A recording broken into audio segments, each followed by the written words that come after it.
Salve, salve, camaradas! Aqui é Vanessa Espinosa dentro de um pequeno ponto revolucionário do mundo.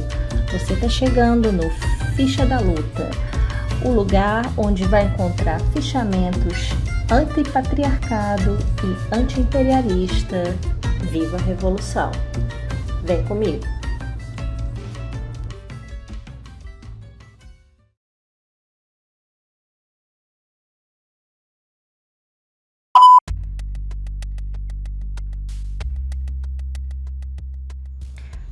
Para o primeiro Ficha da Luta, eu trouxe um aperitivo.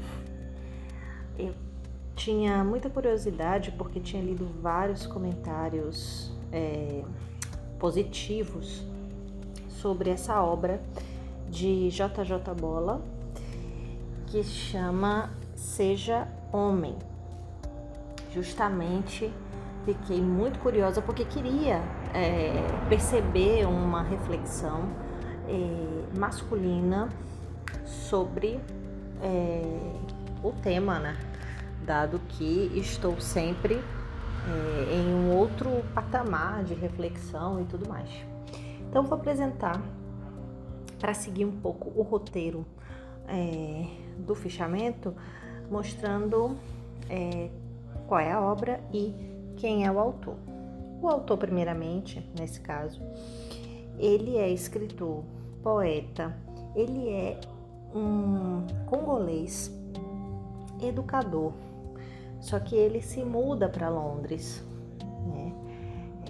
Mais uma vez se muda dentro de um contexto específico de guerra civil no Congo, e a sua família vai para Londres. Bom, ele publicou outros livros, só que assim, relacionando arte literária, pensando poema e romance. O que é legal dessa biografia do Bola? Porque ele traz uma expertise de vivência, assistindo, né, a jovens que têm questões relacionadas a distúrbios de comportamento, problemas de saúde mental no caso, e adolescentes que lidam com a questão da estima baixa e tudo mais, né?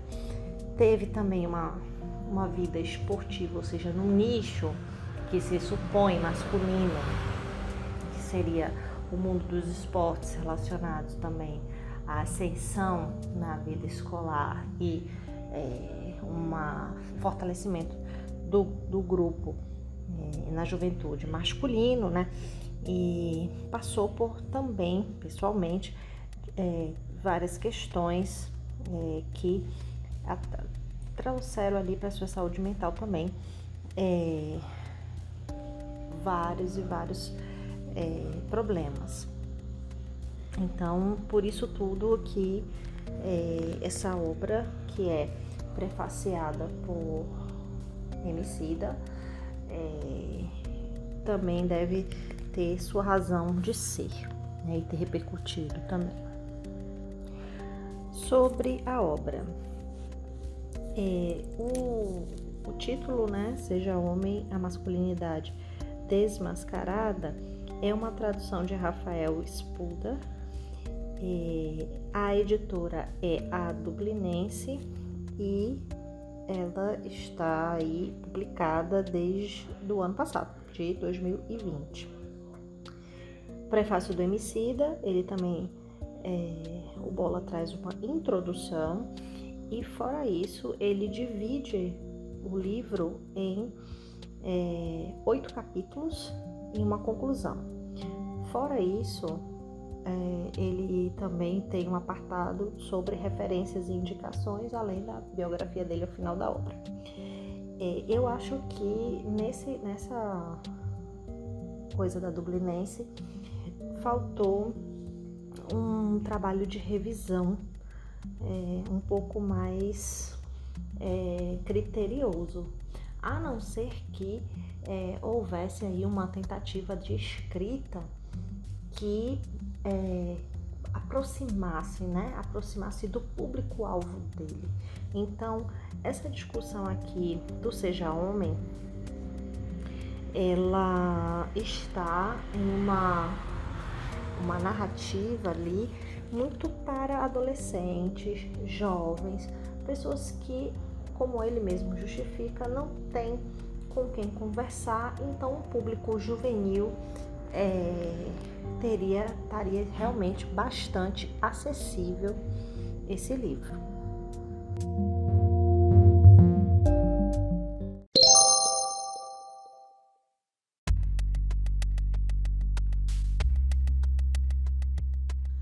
Então, dentro da estrutura desses 8 capítulos, eu resolvi, para esse caso específico, não trazer capítulo a capítulo quais são as ideias principais.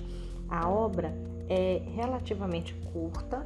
A previsão, por exemplo, do Kindle, que eu li ele em formato digital, né, é de que seja lido entre 3 horas e meia e 4 horas. Portanto, é uma obra curta e com uma leitura muito fluida e tranquila.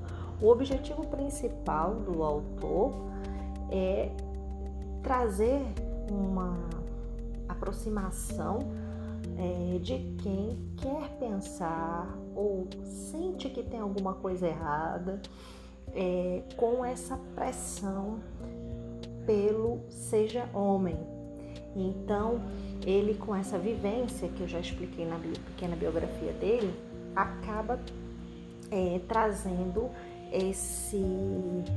essa carência de reflexões sobre como é opressor ser homem dentro dessa lógica ocidental do patriarcado.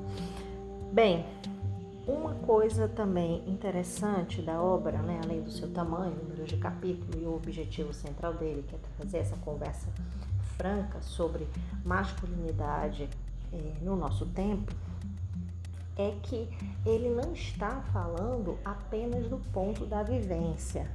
Ele teve essa preocupação de trazer dados, ele teve também o cuidado de trazer autoras e autores para essa construção dos capítulos, dos temas que ele está abordando. Então, ele conseguiu sistematizar várias questões que envolvem ser homem na nossa sociedade ocidental, escrever de uma maneira tranquila, fluida, inclusive que eu comentei, fluida até demais, né, em alguns momentos com algumas questões que eu não faria, né, na escrita formal, mas que pode ter a ver, né, essa permissividade do revisor e tradutor em deixar dessa forma para aproximar mais de uma linguagem que aparente uma conversa realmente. Então, os pontos fortes também é que ele não está só falando em cima dessa experiência de vida dele. Ele dialoga com autoras e autores e traz esse elemento também estatístico, além da própria história de vida dele, infância até esse período dele adulto, né? Mostrando também que ele passa e passou por todas essas agruras desse sistema do patriarcado. Então, a outra coisa de destaque que eu acho interessante pontuar aqui é a fala do Emicida. Tá? O prefácio eu achei muito legal.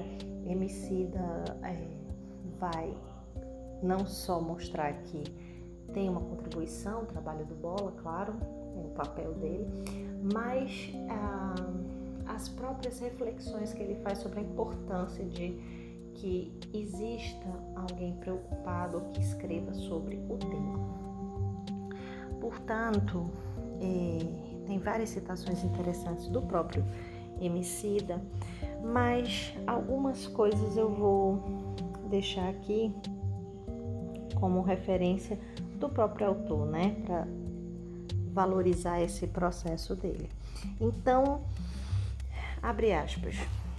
Para compreendermos melhor a noção do que é ser homem e o que é a masculinidade, precisamos entender o patriarcado, que é a ideologia e a estrutura hierárquica que colocam os homens em uma posição de vantagem em relação às mulheres, garantindo a eles poder, privilégios, direitos e acesso a recursos em vários domínios e contextos, indo desde o núcleo familiar até o mundo corporativo e o ambiente de trabalho, e nos informando sobre os papéis que os homens e as mulheres devem assumir, ao mesmo tempo em que dita as realidades materiais de cada um.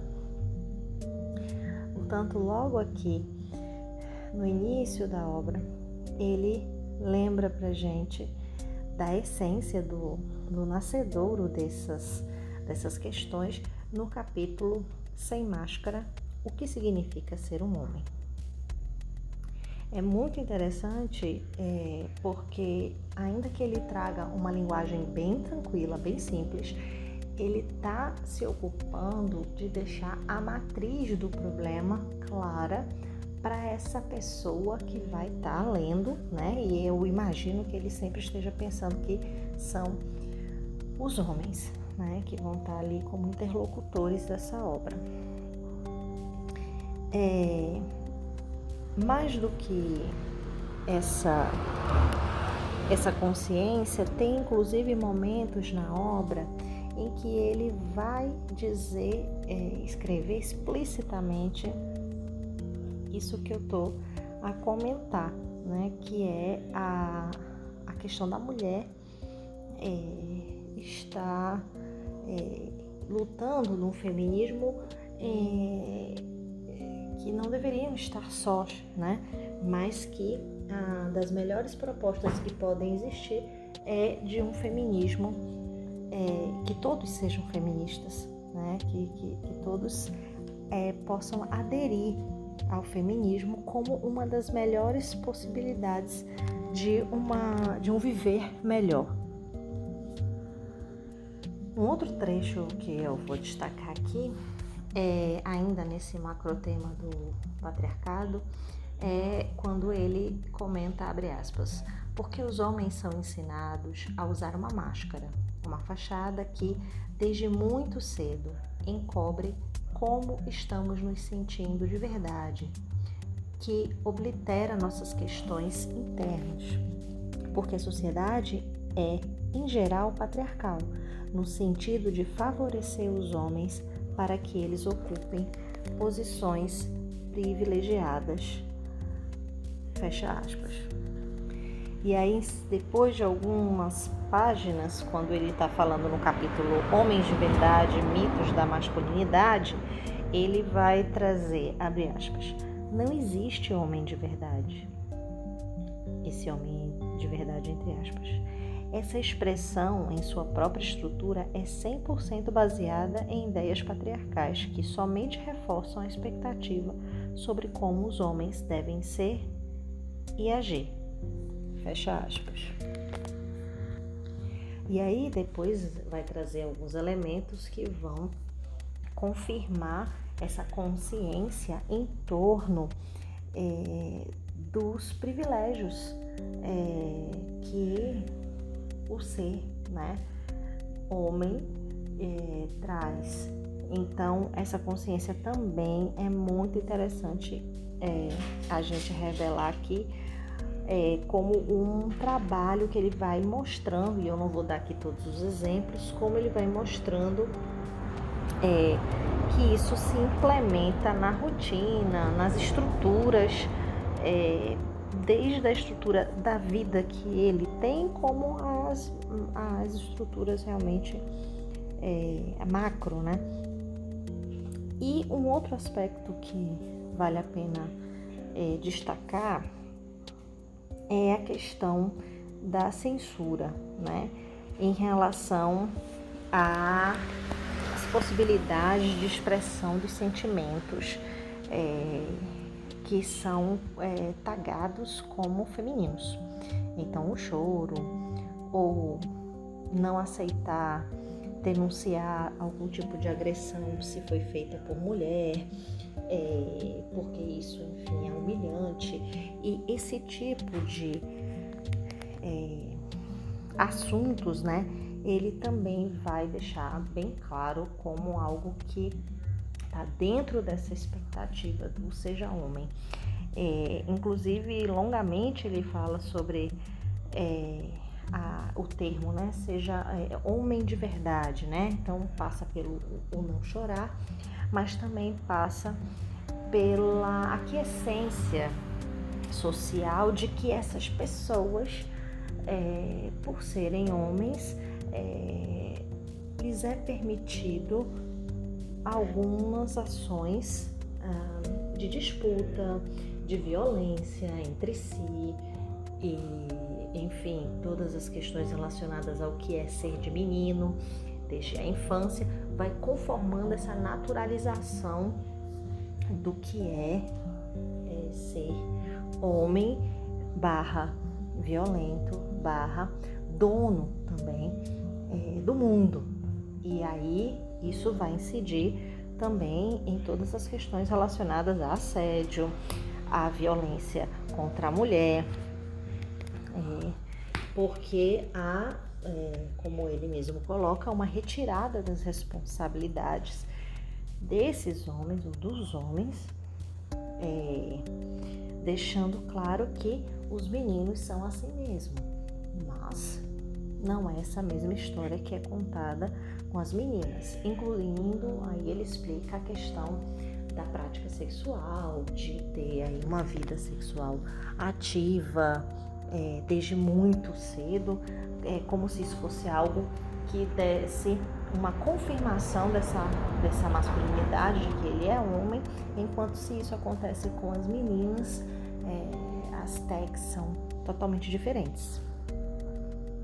Inclusive, ele deixa aqui uma frase bastante forte, que é, abre aspas, a masculinidade não é o patriarcado, fecha aspas.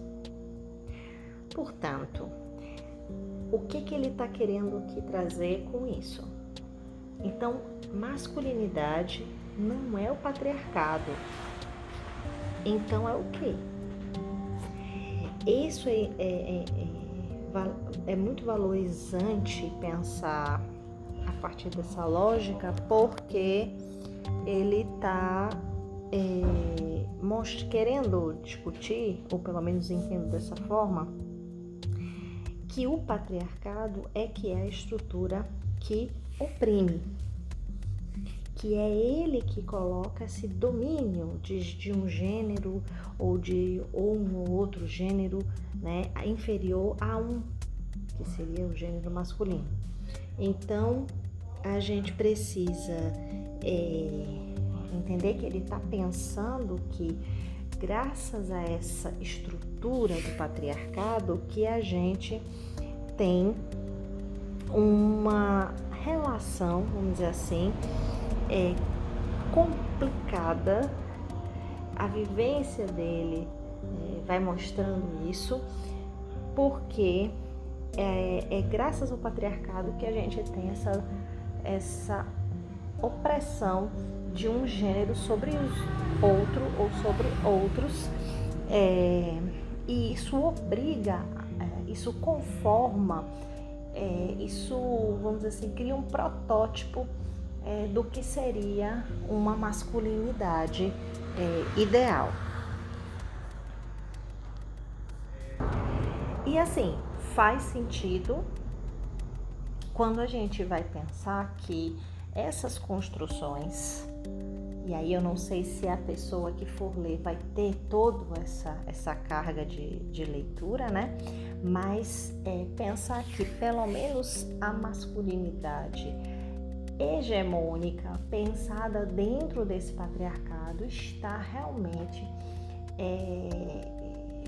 o capital, ele coopta esse formato e ele se apropria dele e reforça esse lugar do homem e reforça o lugar da mulher. E Bom, isso a gente nem está entrando aí em outras relações, né, de gênero, mas ele mostra que essa relação não deveria depender do patriarcado para existir. Por isso deveriam existir masculinidades e não a ideia, né, de uma única masculinidade.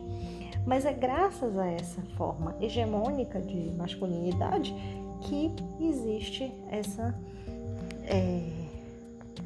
dificuldade de perceber a demanda essencial da igualdade de gênero, por exemplo.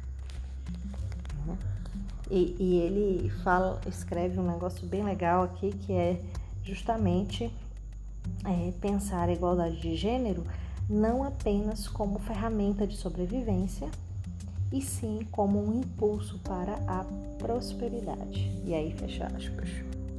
E o último ponto que eu vejo relevante nessa discussão, ou seja, falamos aqui sobre sentimentos, a dificuldade de expressão deles, esse estímulo pela violência, essa demanda de achar que está numa situação, uma posição privilegiada e no topo do mundo, e tem essa dificuldade de expor, né, várias, ou estar, enfim, aliado a vários outros sentidos e comportamentos, porque, enfim, associados a não ser homem.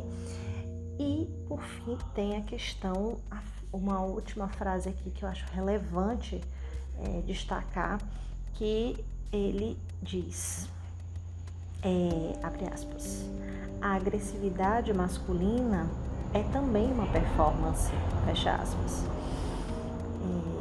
E aí é também uma relação, claro, com essa questão da violência com que somos todas e todos educados e, enfim, de alguma maneira ele mostra essa pressão também para que se exerça essa agressividade, e isso afeta diretamente ou pode ser inversamente proporcional a demonstrações de afeto. Então, brincar de luta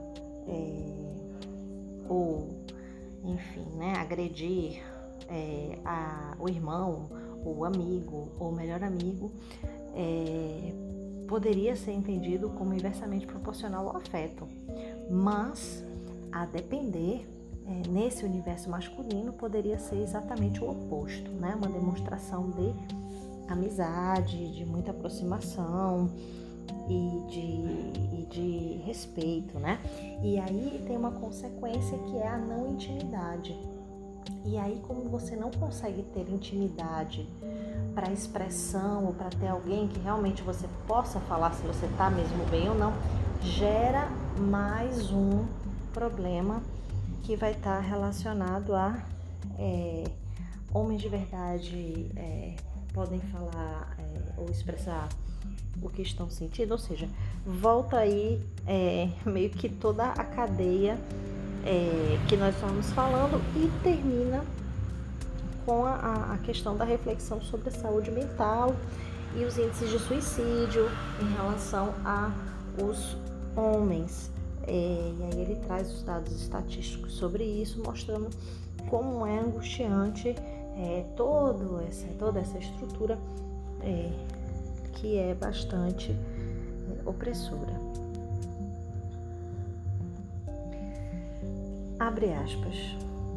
O feminismo é, na verdade, positivo para os homens, porque busca curar os indivíduos e remover as pressões que a sociedade patriarcal impõe a todos nós, em especial os falsos dogmas e as imposições da masculinidade, além de atuar contra a generalizada destruição política e social que o patriarcado provoca.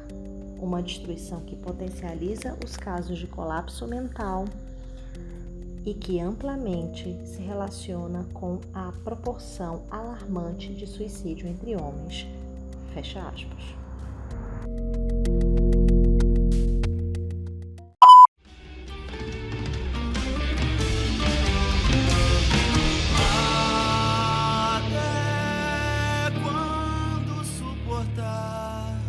Bem, isso é tudo, camaradas. Esse é o Ficha da Luta. Eu sou Vanessa Espinosa. Você pode me encontrar no Twitter, Miss Espinosa, e no Instagram como vanessaespinosa.ufrn. Até a próxima.